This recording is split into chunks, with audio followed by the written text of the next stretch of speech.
अगला सवाल है 7 नंबर सवाल। 7 नंबर सवाल में कहा गया है एक बोरा चावल के परिमाण का 0.7 चावल का मूल्य 1800 रुपये है।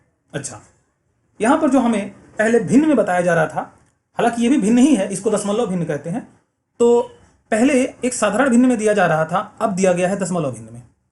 वही भाग वाला ही बात है यहां पर भी कि एक बोरा चावल है, उस पूरे बोरे चावल का अगर हम 0.7 चावल का मूल्य निकालते हैं तो होता है 1800 रुपये। तो हमें बताना है कि उसी बोरे का अगर हम 0.15 का मूल्य निकालें तो कितना होगा। ठीक है, इसे आसानी से हल करना चाहें तो आप देखेंगे कि अगर 0.75 भाग का मान जो है वो है 1800 रुपया। ठीक है, जैसे एक ही नियम बनाते हैं तो चूंकि हो गया ये इसलिए हो गया, इसलिए एक भाग का मान होगा 1800 बटे में 0.75। इसीलिए हमें निकालना है 0.15। तो 1800 बटे में 0.75 और गुणे में हो जाएगा 0.15। तो दशमलव अगर हम दोनों में से निकालना चाहें तो हटा सकते हैं, क्योंकि ऊपर से दशमलव के बाद 2 अंक है और नीचे वाला में भी दशमलव के बाद 2 अंक है, तो दोनों अपना अपना ये सेट ऑफ कर लेंगे। अब 15 से काट दे, अगर 15 बचे 75। ठीक है, अब 5 से फिर अगर ये कटेगा तो 5 तिया 15, इसमें 3 बचेगा, 5 छक्का 30 और ये एक 0 बच गया, तो बराबर हो जाएगा 360। क्या था ये? रुपए था, तो ये रुपया। यानी कि सवाल में कहा गया है कि जो बोरा है उसका 0.75 भाग का जो मान है वो 1800 रुपया है, तो 0.15 का मान जो होगा वो 360 रुपया होगा। ठीक है, आगे देखते हैं। आगे जो है सवाल में कहा गया है कि अनीता दीदी ने अपने जमीन के परिमाण के आधा भाग का 7/8 भाग अपने भाई को दे दिया। ठीक है, चलिए इसे भी हम एक डायग्राम बना करके इसको समझते हैं अच्छी तरह से। तो पहले इसको मिटा लिया जाए ताकि जगह हो जाए, यहाँ मैं वर्किंग कर पाऊँ और आप लोगों को समझा पाऊँ। तो कहा गया है कि जो ज़मीन है, मान लीजिए पूरा एक ज़मीन का टुकड़ा है।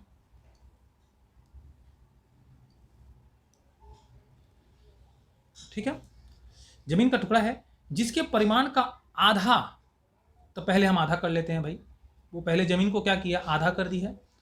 अच्छा, अब इस आधा का 7/8 भाग अपने भाई को दे दिया। आधा का, पूरे का नहीं।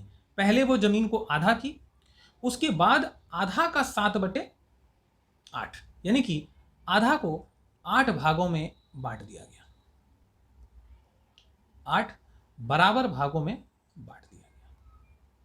ठीक है, और इसमें से 7 भाग को अपने भाई को दे दी, यानी कि ब्रदर को दे दी। तो मैं इसमें बी लिख देता हूं ताकि आप लोगों को पता चल सके कि ये भाई को दे दिया गया।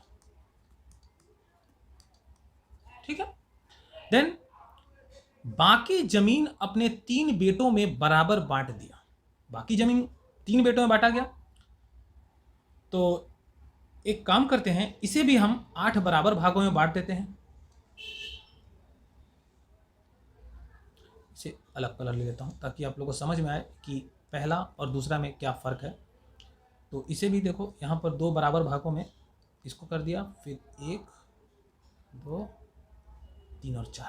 तो देखो यहाँ पर जो बाकी जो आधा ज़मीन बचा था और उस आधे ज़मीन का एक टुकड़ा भी बचा हुआ है, तो कुल मिलाकर इतना ज़मीन बचा हुआ है। इसको 3 बराबर भागों में बांट दिया गया। 3 बेटे हैं, तीनों को बराबर बांट दिया गया। तो यहाँ देखो कितना टुकड़ा, बराबर टुकड़ा कितना है? 1 2 3 4 5 6 7 8 9। ठीक है, तो यानी कि अगर तीनों में बराबर बराबर बांटा जाएगा तो तीनों को इसमें से 3-3 टुकड़ा मिल जाएगा। तो ये मिला पहले बेटे को, ये मिला दूसरे बेटे को और ये मिला तीसरे बेटे को।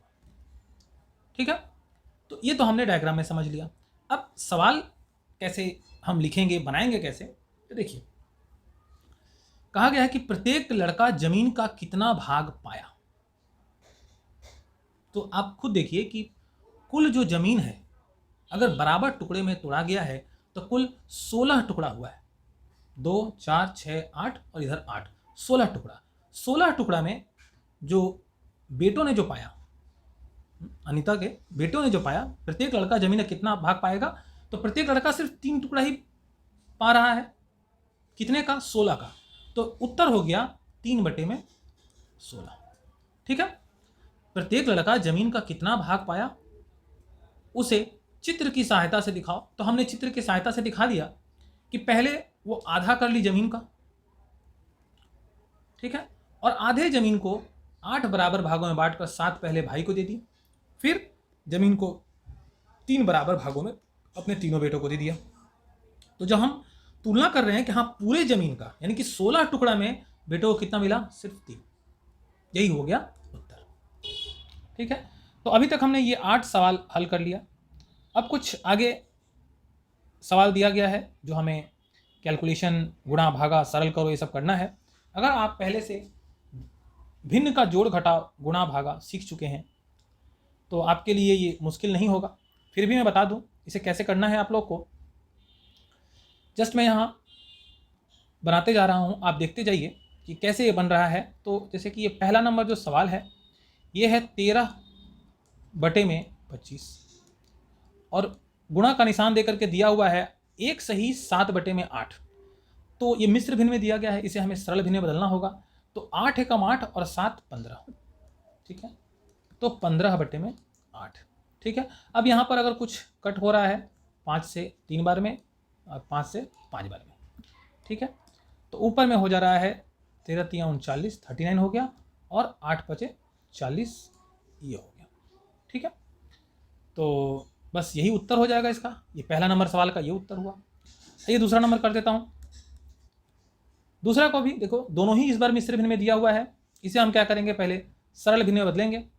तो 8 दूगुने 16 और 5 21/8, गुणा का निशान 21 दूगुने 42 और 2 44।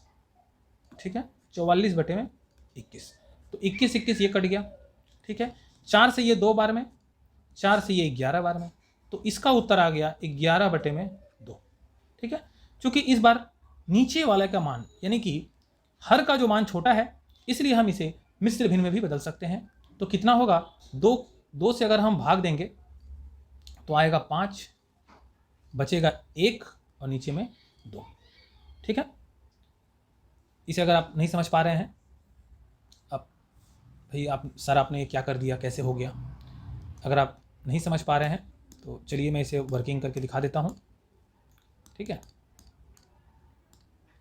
चलिए, तो अगर इस तरह से बात होता है कि नीचे का जो यानी कि जो हर है वो अगर छोटा होता है तो हम चाहे तो उसे मिश्र भिन्न में इस तरह से बदल सकते हैं। कितना बार में जाएगा, ये जाएगा 5 बार में। तो 5 दूगुने 10, शेष बचा 1। तो ये शेष जो है हम क्या करेंगे, यहाँ ऐसे बटा का निशान दे करके शेष को ऊपर करेंगे और जिससे हम भाग दिए थे यानी कि भाजक को हम क्या करेंगे, नीचे लिख देंगे।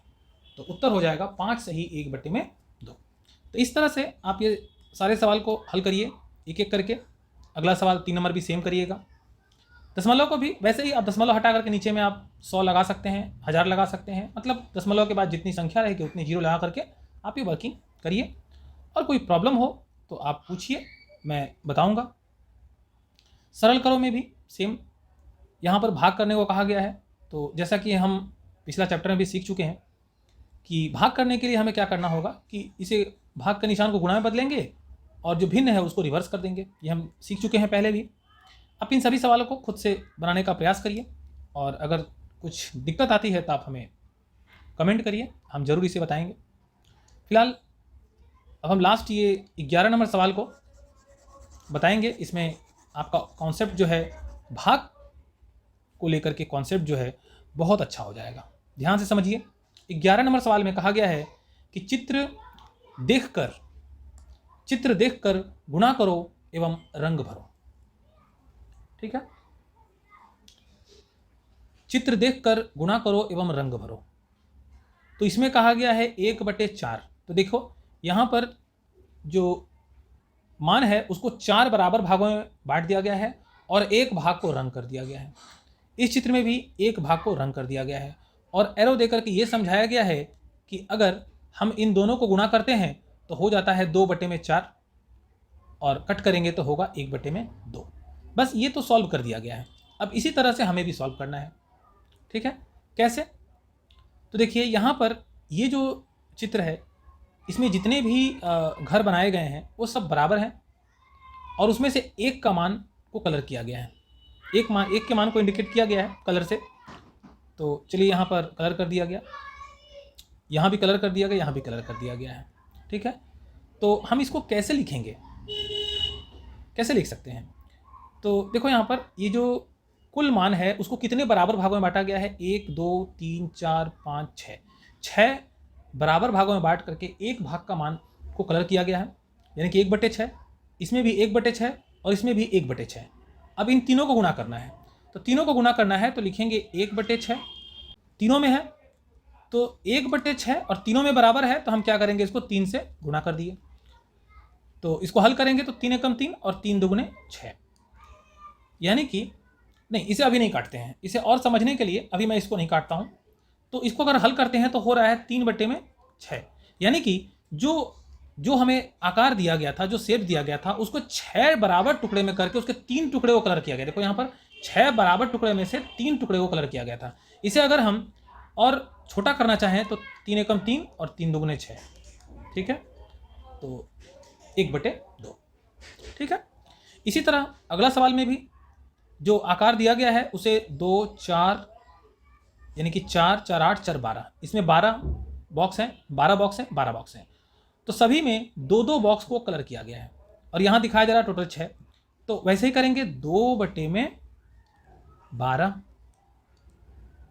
ठीक है, और गुणे 3, ठीक है। अभी इसे हल नहीं करेंगे समझने के लिए, तो हो रहा है यहाँ पर 3 दुगुने 6/12। देखो यहाँ पर 2 2 4 6, 6 भाग को कलर किया गया है, कुल था 12। इसे अगर हम हल करें तो हो 6 कम 6, 6 दुगुने 12, 1/2, ठीक है। ठीक इसी तरह से इसमें भी 2 4 6 7 हैं, 2 2 4 2 6 1 7, तो नहीं सभी में 7 हैं और 7 में से 2 को कलर किया गया है। तो यहाँ पर लिखेंगे 2/7, कुल कितने हैं, 3 हैं, तो 3 से गुणा, तो 3 दुगुने 6/7, ठीक है। इसे हम छोटा नहीं कर सकते हैं, देखो यहाँ पर, यानी कि कुल 7 बराबर भागों में बांट करके 6 भाग को कलर कर दिया गया। तो ये हमने बनाकर देखे 1.1 में दिए सभी सवालों को डिस्कस किया, हल किया। आप लोग जितना भी इस वीडियो में सीख पाए हैं उसे आप प्रैक्टिस करिए, मुझे उम्मीद है आप इसमें से सभी सवाल हल कर पाएंगे, कहीं कोई प्रॉब्लम नहीं आएगी। बस आप फोकस के साथ वीडियो को देखते हुए इसको समझने का प्रयास करिए, ज़रूर आपको समझ में आएगा। और अगर इसके बावजूद भी कोई दिक्कत आती है तो आप हमें कमेंट करिए, मैं ज़रूर बताऊंगा, ठीक है। Thank you.